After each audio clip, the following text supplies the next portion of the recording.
Bonsoir à tous, bienvenue sur Al24 News pour votre rendez-vous avec l'Afrique. Allez, tout de suite, place au titre. Libye, le représentant onusien Abdoulaye Bathily réitère ses appels quant à l'organisation des élections dès l'année prochaine et incite toutes les parties à dépasser leur antagonisme, sauf que sur le terrain, la chose est loin d'être évidente, comme nous le verrons.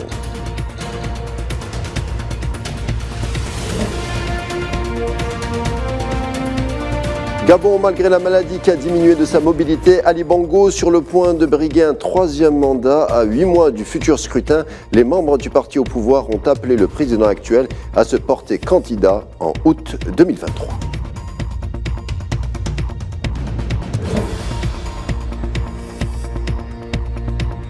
RDC sur fond de crise sécuritaire à l'Est mais aussi à l'Ouest, le lancement des procédures d'enrôlement des électeurs pour la future présidentielle a débuté, comme l'avait affirmé le président Félix Tshisekedi. Dans quelles conditions, avec quels moyens au sein d'un pays aux proies aux violences? Élément de réponse en fin d'édition.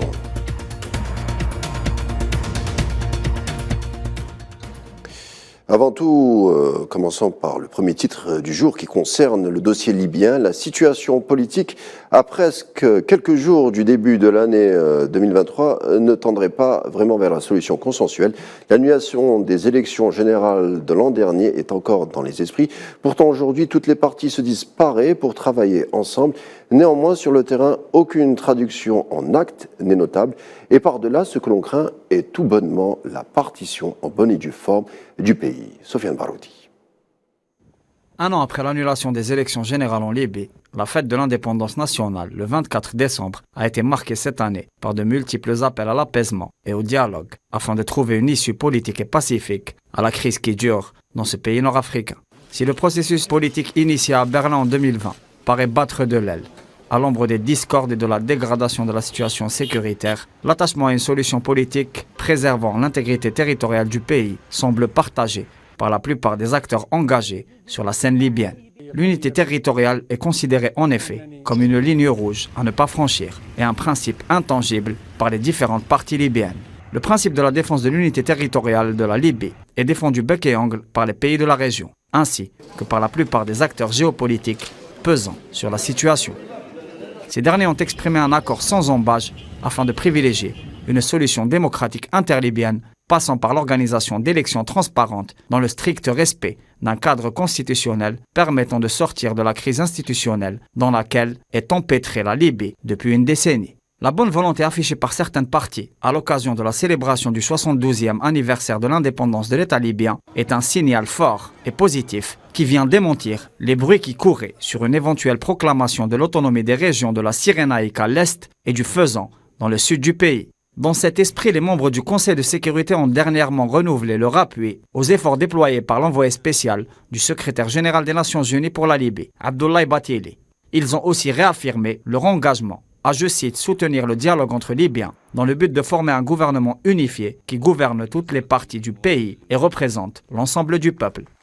La déclaration appelle également les différentes parties libyennes à approfondir le processus de dialogue national afin de pouvoir assurer le calme sur le terrain, ainsi qu'à collaborer pour accélérer la conclusion d'un accord permettant de parvenir à un règlement politique prévoyant notamment un cadre constitutionnel pour la tenue prochaine d'élections. La solution à la crise en Libye passe forcément par la perspective démocratique, garantissant le respect de la souveraineté populaire via l'organisation d'un scrutin électoral transparent. L'horizon de désarmement des milices et l'objectif de l'arrêt des différents procédés d'ingérence étrangère dans les affaires du pays sont également, selon les observateurs, des préalables incontournables à une voie de résolution effective de la crise, ce qui permettrait enfin à Tripoli de sortir de l'impasse politique que traverse ce grand pays nord-africain, faisant peser un risque permanent d'instabilité sur toute la région. Afrique du Sud, avec l'explosion d'un camion-citerne survenu samedi, le bilan s'alourdit à 15 morts. On rappelle l'événement. Très tôt en cette journée de veille des festivités de Noël, l'engin transportant 60 000 litres de gaz s'est retrouvé coincé sous un pont dans le cœur du quartier résidentiel de Boksburg, à une quarantaine de kilomètres de Johannesburg.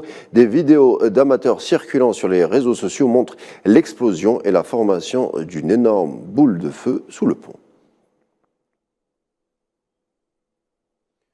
Burkina Faso, en bref, après que le gouvernement de transition ait déclaré la coordinatrice onusienne Barbara Manzi persona non grata, accusée de jeter le discrédit sur le pays en prédisant le chaos dans les prochaines semaines, l'instance internationale a déclaré quant à elle, malgré tout, vouloir poursuivre le dialogue avec les autorités. Cette expulsion intervient quelques jours après celle de 2 Français qui travaillaient pour une société burkinabé et qui étaient soupçonnés par les autorités d'être des espions.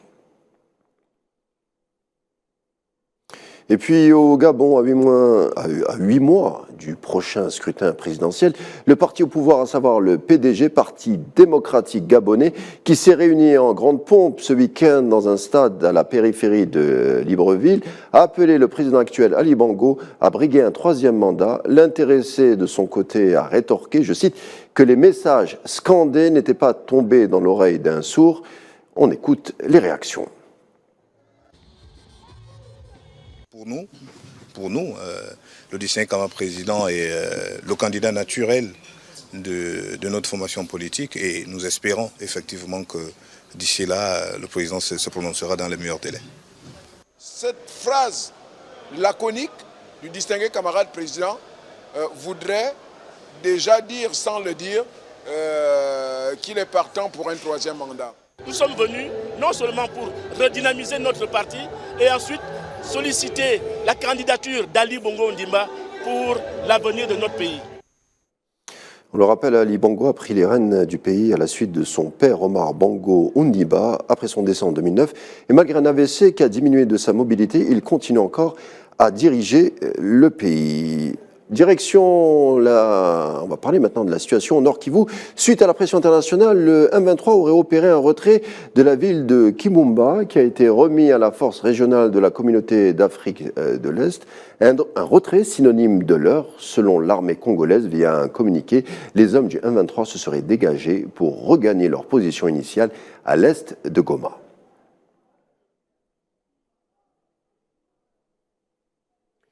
Mais qu'en est-il sur place? Nous avons posé la question dans l'après-midi au journaliste congolais Forifi Lushima.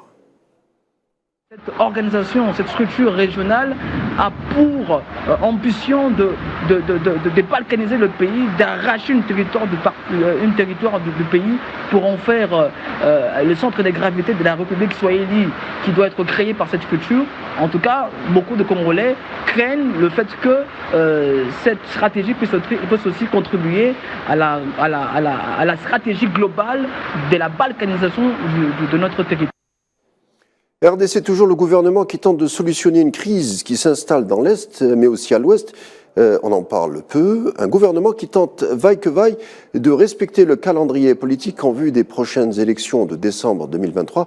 Comme on peut le voir sur les images, les opérations d'enrôlement ont bien débuté à Kinshasa, mais ce n'est pas le cas partout, comme dans le territoire de Kwamount, en proie à des violences. Cette zone de la province du Mai-Ndombe, dans l'ouest, cette fois de la RDC, est touchée par un conflit communautaire sanglant, poussant des dizaines de milliers de personnes à fuir leurs habitations.